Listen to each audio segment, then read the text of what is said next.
Oh, looks like the water's frozen.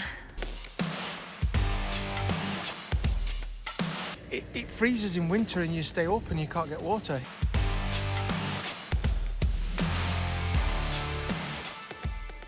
Hello and welcome back to our super cold, super windy, super stormy, super wintry, mega little YouTube channel. A channel that has, with an independent survey, been voted the bestest little YouTube channel in the whole of YouTube. Boom. In his dreams. No, I did an independent survey myself. Survey of one. And my mum voted. Anyway, what are we doing in this vlog, Andrew? Yes, it's a question I always ask because no one ever tells me anything. But I did tell you, and you cannot say you don't know this one. Forget a lot. It's my age. We're going to tell you a little bit about how we spend our winters using our motorhome all year round. We see a lot of stuff around sort of October, November time, everyone asking for advice about winterising the motorhome or putting it away until March. And we use ours all year round, and why wouldn't you? It's like your biggest, massivest investment that you've made. It's your pride and joy. Why not get the most out of it? But motorhome in the winter, is it without its challenges? Because it can be flipping cold and flipping windy. Yeah, my nuts have nearly frozen off more than once this winter. So in this vlog, we're going to let you know the 3 different ways we've used our van in the winter and how much it costs for us to do that. So we're going to look at off-grid motorhoming, campsites in the winter and seasonal pictures. This is our 3rd winter using the van. Yes, prepare to be mega interested. Give me your best and your worst and keep me patient. Need to spend some time, just us, just the two. First up, we're going to look at staying off-grid. By that we mean no electric hookup. So that's the genuine term for off-grid. But we'll encompass that with sort of wild parking. And we say parking, not wild camping, don't we? Why? Well, wild camping is what you do when you're in a tent, strictly speaking, and it's proper camping. And wild parking is literally parking your vehicle and no camping behaviour. But we're going to cover that in more detail in our next video because we've had some really great off-grid experiences. I thought when you said wild camping, it was like, oh, it's right wild, like that. So without electric hookup also may mean that you don't have any services, and it can be in a car park, it might be in an air, but the key to this is keeping warm in winter without your electricity.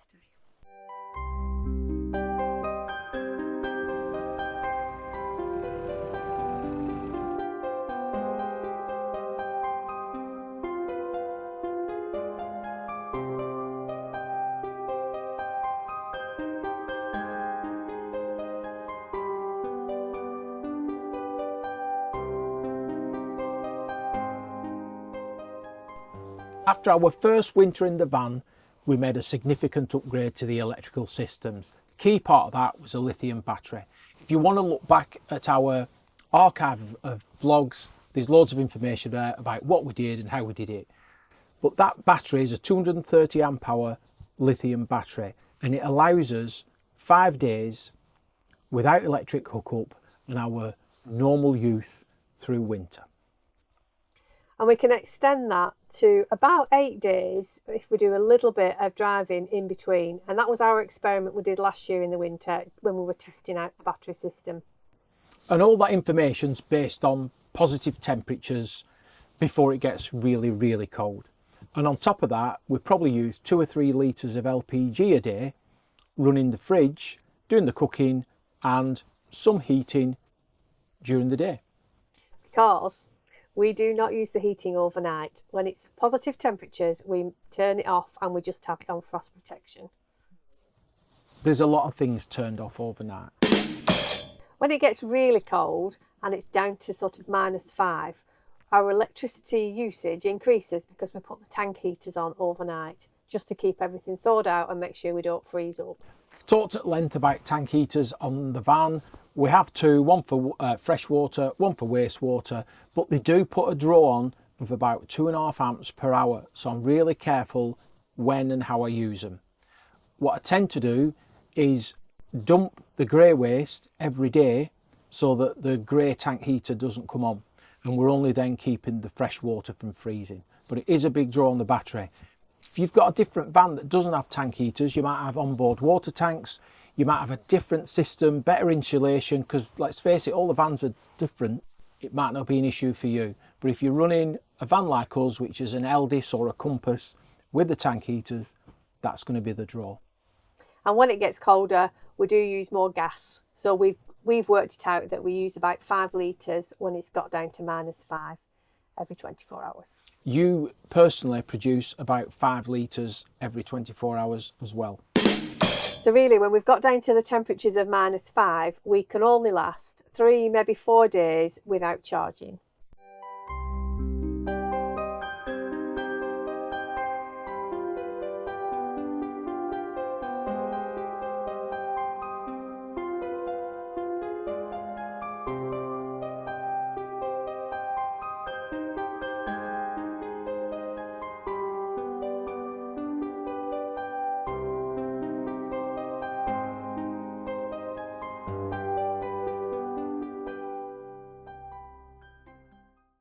So if we've had a free overnight park up, our actual cost is somewhere between £2 and £5, which really is the cost of LPG to run the fridge, do the cooking, which would be cooking anyway, really the heating. But when the temperature gets below that, and this year it has been really, really cold, we have some additional issues to consider. When the temperature outside is -7 for a prolonged period of time and we don't move, we're all sort of static, we start losing water, i.e. we've got a frozen pipe somewhere. We use more gas, we use more of our electricity for the tank heaters, and we start to freeze up on the internal pipes overnight. Yeah, it's important to point out that for us at -7, we've got a problem where somewhere some water freezes in one of the plastic pipes. It's not at a joint, it doesn't leak and it doesn't expand and break. It's just really frustrating because I can't track it down. So we've insulated and lagged, and it's only if it's -7 sustained over maybe a few days. So it's a really frustrating thing for us that eventually I will cure. And so this year, when it's been down at -10, -12, we've migrated to a campsite. Whilst we love a free car park or lay-by, we also love a nice little campsite.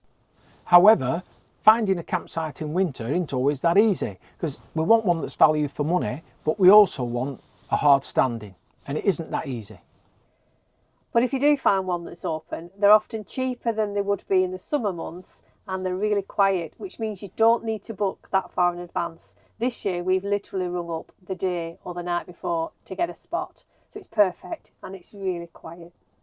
It sometimes means you get the whole shower block to yourself. And of course the shower block is the main feature for us for why we would want to use a campsite. So in winter we're looking for one that is warm and heated, preferably with underfloor heating, and nice hot showers. We're also looking for water taps that are not frozen up, and it's one of my bugbears. If I can keep our taps running up to -7, then surely a campsite can keep theirs running. Very frustrating. But also at the Elson, where you need fresh running water to clean your toilet. And what we found is often in the colder countries like Scandinavia, they've planned for that because obviously it's colder for a lot longer, and the water hose reels are actually inside and you just drag the hose out to fill your van. In this country we don't do it very well, and 9 times out of 10 the taps will not be lagged and will be frozen. Yes, it's such a shocker that in Scotland, in the Highlands, that it freezes in winter. It must surprise them every year. And of course we're also looking for electric hookup so that we can comfortably heat the van, get the batteries charged up, and just have really a day or two of what we class as luxury. And of course we want that for as little as possible because we are dead tight. But we have generally found campsites to be within the £20 to £30 price range, certainly up here in the north, which for us is excellent value. However, when you use your van so much over the winter, spending that every night then becomes a really expensive pastime. And for the last 2 winters, this one and the one before, we've chosen to stay on a winter seasonal pitch. And the one that we're in this year is in Lancashire. We've got Pendle Hill in our sights, and we're just outside a little town called Gisborne.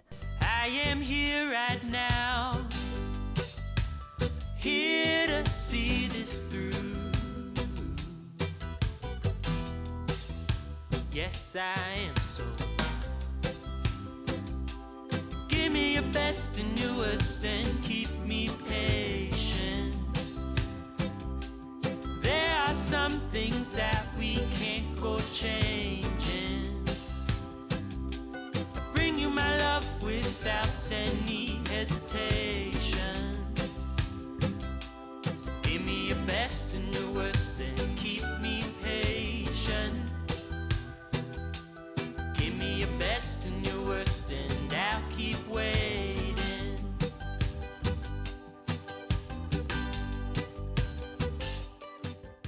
That's worked out really well for us. It's a really good way for us of having flexibility to have a base where the van's safe, where we've got all the facilities, but also somewhere to use as a starting point to radiate out and explore different places. Did you get what you wanted? Did your dreams really stay? I hope mine do so. But give me your best and your worst and One of the places that is very nearby, it's 0.8 of a mile to walk, is Gazegill Organics, which is down there somewhere. So we're just off to go and have a nice little lunch in the restaurant and see what they've got in terms of local produce. Like a cake.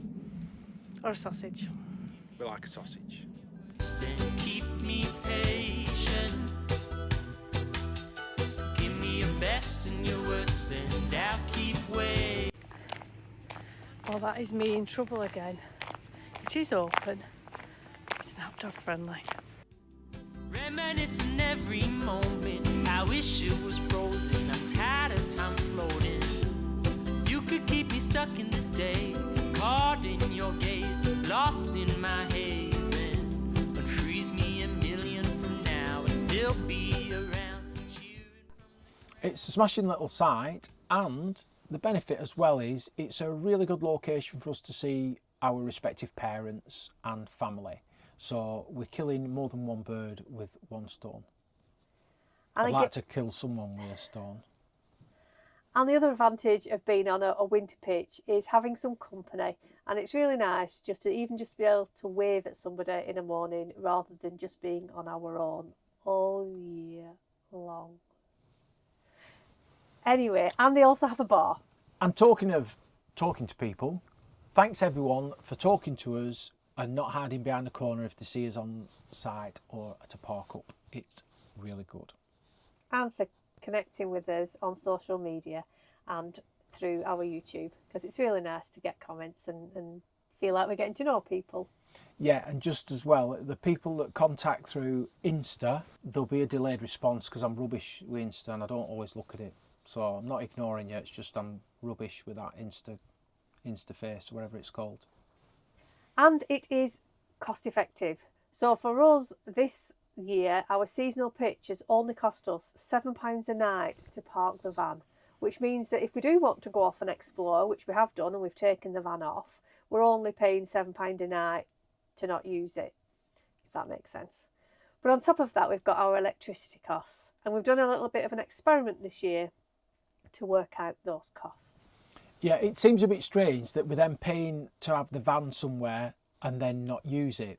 But over the winter period, when we divide what we pay by the number of nights, it's £7, but it's far, far more cost effective than if we were using a site at £20 to £30. So on top of our £7 a night to stay here, we've got our electricity costs. And when we arrived in November, leading up to January, the temperatures were fairly mild. And I have to refer to my notes, we used 12.39 kilowatts of energy every single day, which works out at just over £4, £4.08 a day. So on top of our £7, that means we are getting £11 a night camping, which is fantastic. Yeah, so the metered sites, they meter in kilowatt hours, and here the price is 33 pence a kilowatt hour, which is it's a business rate as well, which I think is really fair. I've seen them on sites metered as high as 50p, so 33, fair play. But it's a bit of an eye-opener being on a metered site, because I read a lot about people saying, oh, I paid £4 for electric, oh, my God, they want £4 a night for electric, and I've only got 3 electric plug-in oil radiators and some heating my own in and stuff. So I think it's an eye-opener about how much electricity you use when it's a little bit cooler. And also it means that you can be more responsible and work that out, rather than going onto a campsite and just blatting the heating on all day. We still don't have the heating on overnight when it's positive temperatures in winter, because otherwise it would cost us a fortune. However, in early January the temperatures really did drop, and we were down to -10, -12 overnight up here. And when that did happen, we did have the heating on overnight, only on the moon setting though, so it was still pretty chilly, but we managed under our lovely snuggly duvet. Yeah, just for context there, the moon setting on our heating, it's just, it's not warm, it's not cold, it just keeps it at an ambient, I think it's 16 degrees or something like that. Yeah. So it's just a sort of an ambient temperature, but it just takes that icy chill off and that your breath freezing in the night. There's nothing worse than rolling over and seeing breath freezing. It's like a horror movie. And on those days, our costs obviously increased, and we sort of estimate we spent about £13 a day. Again, being careful. So if you're one of these that blats your heating on all day when you're on a campsite, you are really costing that campsite a lot of money. So to summarise, So our costs over winter using our motorhome. So off-grid, if we've got a free park up, it's usually costing us between £2 and £5 a day on LPG, depending on how cold it is. On a campsite, it can be £20 to £30, inclusive of electric hookup.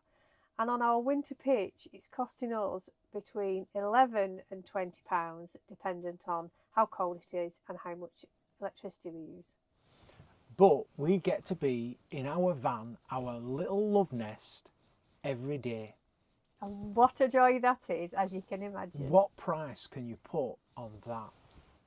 So we hope this little vlog has helped you if you are thinking about using your van next winter and the costs you might incur. We appreciate everybody's van use is different, and this is just, as usual, our own experience. As ever, thank you for watching. Thanks for giving us the old bants. Thanks for saying hello when you bump into us on campsites and car parks, etc. It's proper brilliant. Thank you. We really appreciate it. And we'll see you next time when we're going to do a bit of a deeper dive into how we found off-grid spots in the most beautiful locations whilst being sensible and safe. A deep dive. That's like proper massive YouTube channel stuff, isn't it? Deep dive. It is, Deep diving's what we're doing. Won't be that deep.